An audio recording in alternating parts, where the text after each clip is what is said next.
This scene of a very busy factory is of Tredegar Ironworks. As you can see from the smoke rising from many chimneys on the buildings, multiple fires and furnaces were needed to produce the iron. One of the main iron products produced here were rails from the steam trains to run on. This means that trains could easily bring raw materials such as coal and limestone into the furnaces and then carry the finished products down to the docks at Newport.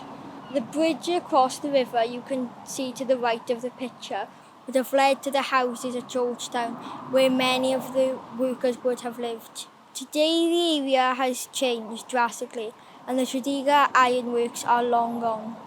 The area next to the bridge where I'm now standing has become the bypass.